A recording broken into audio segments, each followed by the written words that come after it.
कितना गुस्सा करते हैं ना। कैसे निभा लेती हैं आप उनसे मित्रता। बात बात पे नाराज हो जाते हैं। खुशी खुशी माँ के पास जा रही थी मैं, पर रोक लिया ना मुझे। अब कहते हैं कि गिन गिन कर पानी पियो। वो बट्टुक तब से हंस रहा है मुझ पर। उन पर कोई हंसे तो अच्छा लगेगा उन्हें। मुझे तो लगता है वो तुम्हें पसंद ही नहीं करता। देखो कैसे उसी ने सबके सामने तुम्हारी बिस्तर गीली करने वाली पोल खोली थी।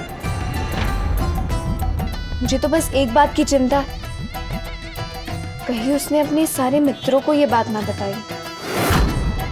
बहुत शैतान है सारे के सारे। न जाने किस किस नाम से बुलाएंगे, हंसते होंगे तुम पर, फिर बात अपने तक ही थोड़ी रखेंगे। अपने माँ बाबा को बताएंगे, फिर पूरे शहर को पता चल जाएगा। सोचो बोंदिता, पूरा शहर हंसेगा तुम पर। सह पाओगी ये सब? तुम्हें बच्चा समझकर बहुत आसान चाल चली है अब तक मैंने, पर अब नहीं। आज अनिरुद्ध ने तुम्हें रोककर मेरे अहम को ठोस पहुंचाई है। अब तुम देखो ये मिनी क्या करती है। अभी भी बिस्तर गीला करती है इतनी बड़ी होकर भी।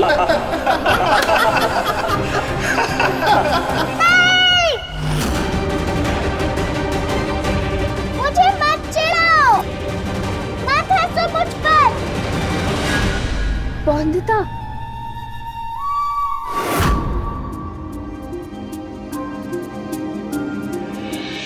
परी दीदी, मुझे बहुत शर्म आती है। मैं सहन नहीं कर सकती अपमान। बचाओ ना मुझे। जिद लेकर बैठा है अनिरुद्ध कि वो ठीक करेगा तुम्हारी ये बिस्तर गीली करने वाली आदत। नहीं, सिर्फ माँ ही ठीक कर सकते हैं मुझे। बस यही बात तुम्हें अनिरुद्ध और सबको बतानी होगी, तब जाकर वो जिद छोड़ेगा अपनी। वैसे एक तरीका है मेरे पास जिससे तुम अपनी माँ के पास जा सकती हो। कौन सा तरीका? बताओ ना परी दीदी। अनिरुद्ध ने बिनोय अंकल से शर्त रखी कि वो 6 दिनों में तुम्हारी आदत छुड़वा देगा, और अगर ऐसा नहीं कर पाया तो वो तुम्हें अपनी माँ के पास जाने देगा। तो बस तुम्हें ऐसा कुछ करना होगा जिससे कि वो ये शर्त हार जाए। तो अगले 6 दिन तक तुम बिस्तर गीला करती रहोगी, फिर पति बाबू हार जाएंगे शायद, और मैं चली जाऊंगी माँ के पास। बिल्कुल ठीक। तो कर पाओगी ये?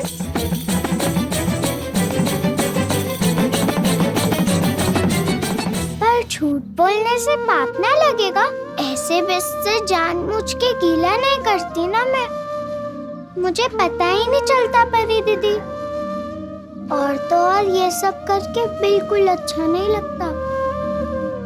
बहुत शर्म आती है सुबह में। माँ के पास जाना है ना, तो मेरी बात माननी होगी ना। भरोसा नहीं है तुम्हें परी दीदी पर? आप पर ही तो है। तो एक काम करो, त्रिलोचन काका ने तुम्हें रसोई और पूजा घर में जाने से मना किया है ना? पर आपको कैसे पता ये? आप तो थी ही नहीं ना। मैं बोंदिता को नहीं बता सकती कि बिनोय अंकल मेरे साथ है और मुझे घर की सारी खबरें देते हैं। वो कोयली है ना, बहुत खुश होकर ना दीदा को बता रही थी, हंस रही थी तुम पर कि कैसे रोक दिया तुमने। तो मैंने सुन लिया था। कोयली दीदी भी हंस रही थी मुझ पे? हाँ, पीछे पीछे तो सब हंसते हैं, पर तुम चिंता मत करो, सबके मुंह बंद हो जाएंगे एक बार तुम यहाँ से चली जाओगी तो। हाँ, तो फिर मैं कह रही थी, त्रिलोचन काका ने तुम्हें मना किया ना रसोई और पूजा घर में जाने से, तो तुम ना मना मत करना, चली जाना वहाँ। तो गुस्सा नहीं होंगे बड़े काका ससुर? होंगे, वही तो चाहिए। गुस्सा होंगे तभी तो तुम्हें घर से बाहर फेंके। मेरा मतलब है घर से बाहर जाने देंगे, तब जाकर ही तो तुम अपनी माँ से मिल पाओगी, है ना?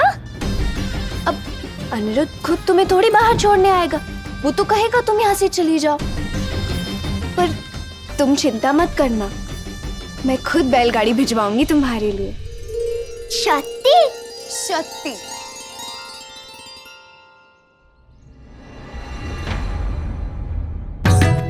अब बस बौंदिता मेरी बात मानते ही घर से हो जाएगी बाहर, और मेरे लिए ज्यादा मुश्किल नहीं होगा वापस अनिरुद्ध के दिल के अंदर जगह बनाना, क्योंकि अनिरुद्ध को हारना पसंद नहीं, और जिस लड़की के लिए वो सबसे लड़ रहा है उसी ने उसे हरा दिया, तो सोचो कितनी नफरत करेगा वो बौंदिता से।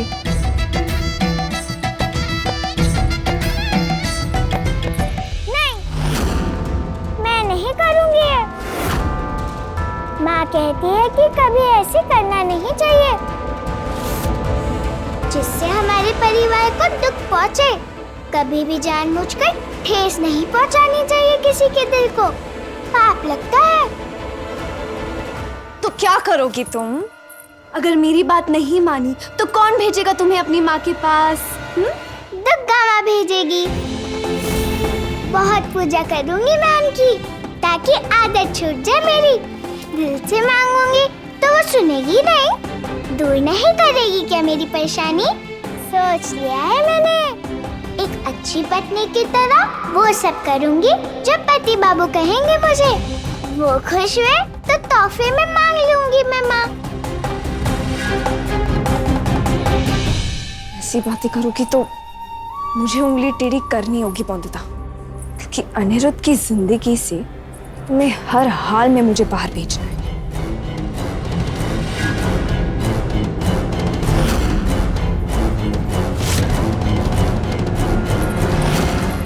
मनहूस कहीं की, अभी आना था तुम्हें।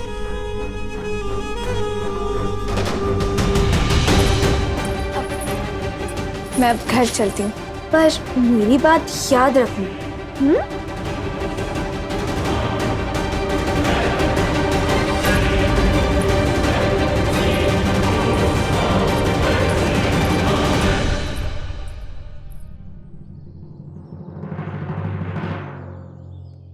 आपके पसंद का खाना बनाओ। बताइए क्या पसंद है आपको खाने में? नहीं, मुझे कुछ नहीं खाना। मुझ पर हंसती थी तुम कोयली दीदी, मजाक भी बनाया था ना मेरा। सब बता दिया है मुझे परी दीदी ने।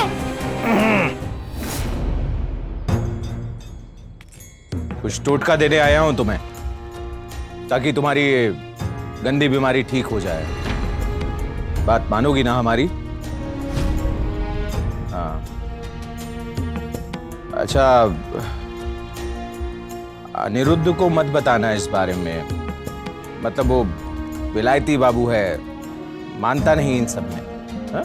पर पति बाबू से बात छिपाना गलत नहीं। मेरी माँ कहती है ये। माँ की ही मानोगी, मेरी नहीं। मैंने कहा नहीं बताओगी तो भी बताओगी। मैं भी काका ससुर हूँ तुम्हारा। गोद में खिलाया तुम्हारे पति बाबू को? गोद में तो मैंने भी खिलाया मेरी गुड़िया को, पर मैंने कभी नहीं छुपाया उससे। रसगुल्ला हो या मेरी चोट, सब बता देती हूँ मैं। ये माँ कहती है। माँ नहीं, ससुर की बात मानना नहीं सिखाया? सिखाया तो है, पर क्या फिर? बिस्तर गीला करती हो, ये ठीक करना है कि नहीं? या यूं ही शर्मिंदा होती रहोगी हमेशा? देखो बहू, मैं तुम्हारा भला चाहता हूं, इसीलिए सिद्ध और बहुत ही पहुंचे हुए अंधे बाबा से ये टोटका लाया हूं तुम्हारे लिए, समझी? अगर बाबा इतने सिद्ध और पहुंचे हुए हैं, तो वो अंधे क्यों हैं? खुद पर अपना टोटका उपयोग करके अपनी आंखें सही क्यों नहीं कर लेते? चुप रहोगी तुम? वो बाबा आप बंद आंखों से इतना कुछ देख सकते हैं जितना तुम खुली आंखों से नहीं देख सकती, समझी? चलो अभी मुंह बंद रखो और पहनो ये ताबीज। कोयली जी।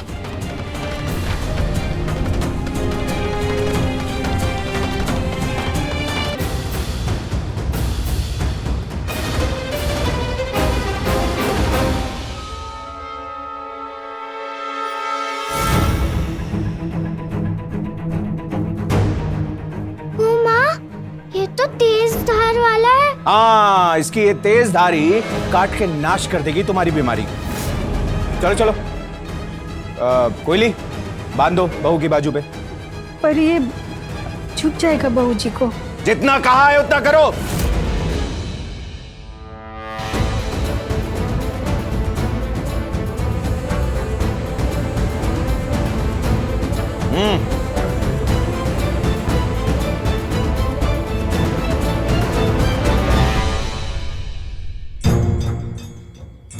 याद रहे, अनिरुद्ध को ना दिखे और ना पता चले इस ताबीज के बारे में, समझी? जी बड़े काका ससुर। हाँ।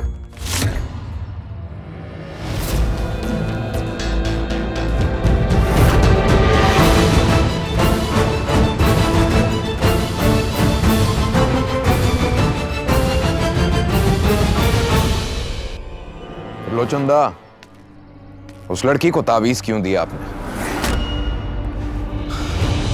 उसे ठीक करने की जिम्मेदारी आपकी है क्या? क्यों? सिर्फ अनिरुद्ध की पत्नी है वो? रॉय चौधरी खानदान की बहू नहीं है क्या? क्यों ना दें तावीज? तुम अंग्रेज हो बिनोय, हम नहीं।